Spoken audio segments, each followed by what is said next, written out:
Dove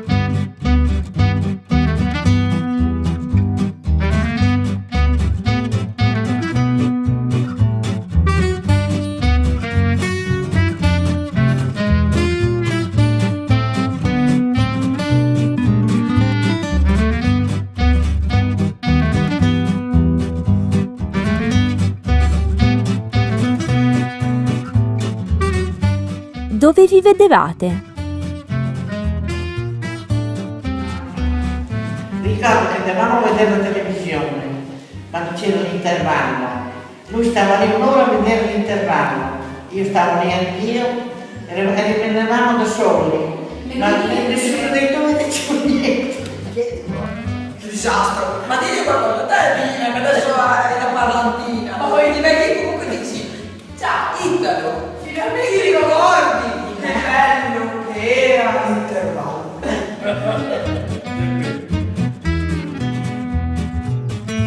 E se l'amore era lontano?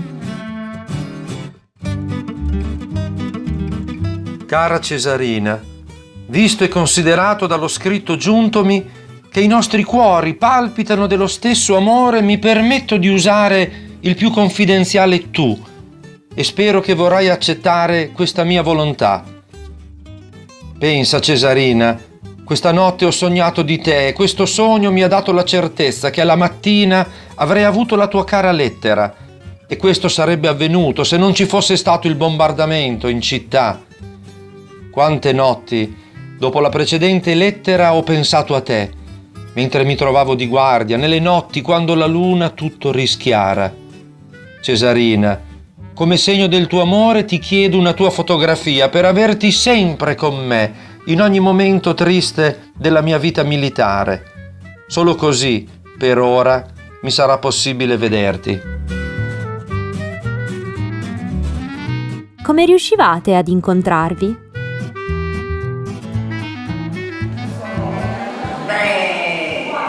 Ci incontravamo molto di rado, ma avevamo la possibilità, io avevo da andare da un'amica e insomma c'era chi ci aiutava. No? Quindi l'amica vi copriva? Mia sorella, che ha 6 anni più di me, quando aveva il filarino, mia mamma non la lasciava da sola col filarino. Io portavo la candelina, quindi io dovevo stare nei palazzi, mia mamma diceva, finché lui è lì con tua sorella, tu devi stare giù. Quando capitò a me che avevo il moroso, invece i tempi erano già cambiati. Nel giro di 6 anni io potevo permettermi di stare con i miei amici, anche con mio marito perché eravamo giovanissimi, andare in giro, andare in paese, parlo del pomeriggio e prima serata leggera, cioè non quelle serate lunghe, però io me lo potevo già permettere. Dopo 6 anni che invece, quei 6 anni prima, c'era già questo tabù che non si poteva. Ci racconti com'è stato il tuo matrimonio?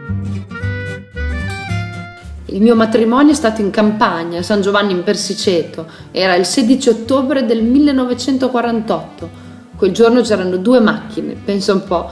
Quindi è stato un matrimonio ricco, perché a quei tempi di macchine ce n'erano ben poche. Mio marito era arrivato in chiesa in bicicletta e aveva un vestito già usato. Io ne avevo uno grigio di lana, bellissimo. L'abito bianco c'era solo per chi poteva.